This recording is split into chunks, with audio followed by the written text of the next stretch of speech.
ছুটির দিন বাসায় বসে থাকতে কোনোভাবেই ভালো লাগে না। আপনাদের ভাইয়ের যে ছুটির দিনটা থাকে সেটা আমরা চেষ্টা করি বাচ্চাদেরকে নিয়ে একটু হলেও বাহিরে যাওয়ার জন্য। আজকে আমি আড়ংয়ে যাচ্ছি, আমাদের ধানমন্ডিতে যে নতুন আড়ংটা হয়েছে এটা দেখার জন্য আজকে আমরা বের হয়েছি। এর মধ্যে সবাই দেখে ফেলেছে, আমি মনে হয় লাস্ট যে এখন পর্যন্ত দেখতে পারিনি। তো যাই হোক, এখানে আসার পরে মোটামুটি ভালোই লাগছিল, কারণ ঢুকতেই ইন্টেরিয়রেই মানে অনেক সুন্দর সুন্দর কিছু দেখার মতো জায়গা ছিল। এখানে ভিডিও করা একেবারেই নিষেধ, তারপরও চুরি করে করে যতটুকু পেরেছি ভিডিও করেছি আর কি। আমরা গিয়েছিলাম একটা ছুটির দিনে, ছুটির দিন থাকার কারণে হচ্ছে একটু ক্রাউডও ছিল। শনি রবিবার হবে। আমি যেহেতু ভিডিওটা অনেকদিন আগে করেছি, আমার ঠিক মনে নেই, এই ভিডিওটা একটু লেট করে আপলোড দিয়েছিলাম। আড়ং মানেই কিন্তু ইউনিক কিছু। তো আড়ং এর এই প্রত্যেকটা কর্নারই আমার মনে হচ্ছিল দেখার মতো অনেক কিছু আছে, দাঁড়িয়ে দাঁড়িয়ে দেখছিলাম। এই সেকশনটা পুরোটাই হচ্ছে জুতা, তারপরে হচ্ছে লেডিস পার্স দিয়ে করা।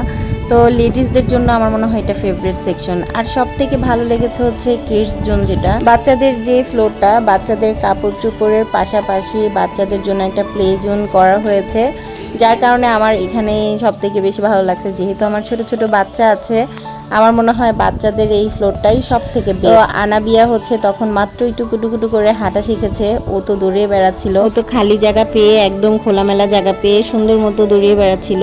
আগে যদি জানতাম তাহলে হয়তো বা ওর শুটাও নিয়ে আসতাম, জুতা নিয়ে আসতাম। তো ও এখানে দাঁড়িয়ে দাঁড়িয়ে বাবা ডাকছিল যে বাবা আসো আমার কাছে, দৌড়ে বাবার কোলে উঠে গেল। বাবার রাজকন্যা বলা চলে, বাবার জন্য একদম পাগল। দুনিয়ার সব মেয়েরাই মনে হয় বাবার জন্য বেশি পাগল হয়ে থাকে। আনাবিয়াও এখানে স্লিপারে স্লিপ খাচ্ছিল, আরাবিও খাচ্ছিল। মানে কিডসদের জন্য আড়ংয়ের মধ্যে গেলে সব থেকে এই ফ্লোরটাই আমার মনে হয় বেশি ভালো লাগবে। আমরা প্রায় অনেকক্ষণ ছিলাম, কেনাকাটাও করেছি, কিছু কেনাকাটাও করেছি, তারপর এখানে ছিলাম। এখানে যারা পুতুল দেখলে ঠিক থাকে না, এটা সত্য কথা। আনাবি এদিক দিয়ে এসে যে পুতুলগুলো দেখলো, ও সবগুলো একে একে করে নিচে ফেলে দিচ্ছিল। আমি বলছিলাম কোনটা নিবা, ও এখান দিয়ে যেটা দিচ্ছি সেটাই ও চয়েস করছিল। এখান দিয়ে একটা টয় পরে নেওয়া হয়েছিল আমাদের, ও একটা চয়েস করেছে সেটাই নিয়েছিলাম। তো বিল কাউন্টারে এসে বিল করব আমরা। এদিক দিয়ে আপনাদের আনাবিয়ার কাজ দেখেন, ও হচ্ছে এই স্ট্যান্ডটা নিয়ে নিবে, মানে বিল কাউন্টারের যে স্ট্যান্ডটা, এটা দেখে পাগল হয়ে গেছে। বাচ্চাদের কথাই যে দেখেন, এখান থেকে ওকে আনা যাচ্ছিল না, কান্না করতেছিল, যুদ্ধ শুরু করছে।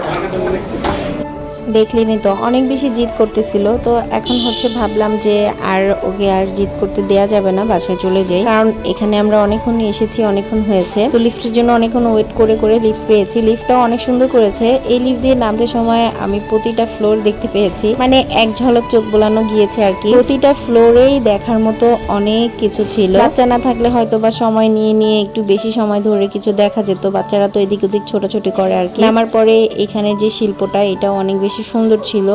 আজকের ভিডিও এখানেই শেষ করছি। আল্লাহ হাফেজ সবাইকে।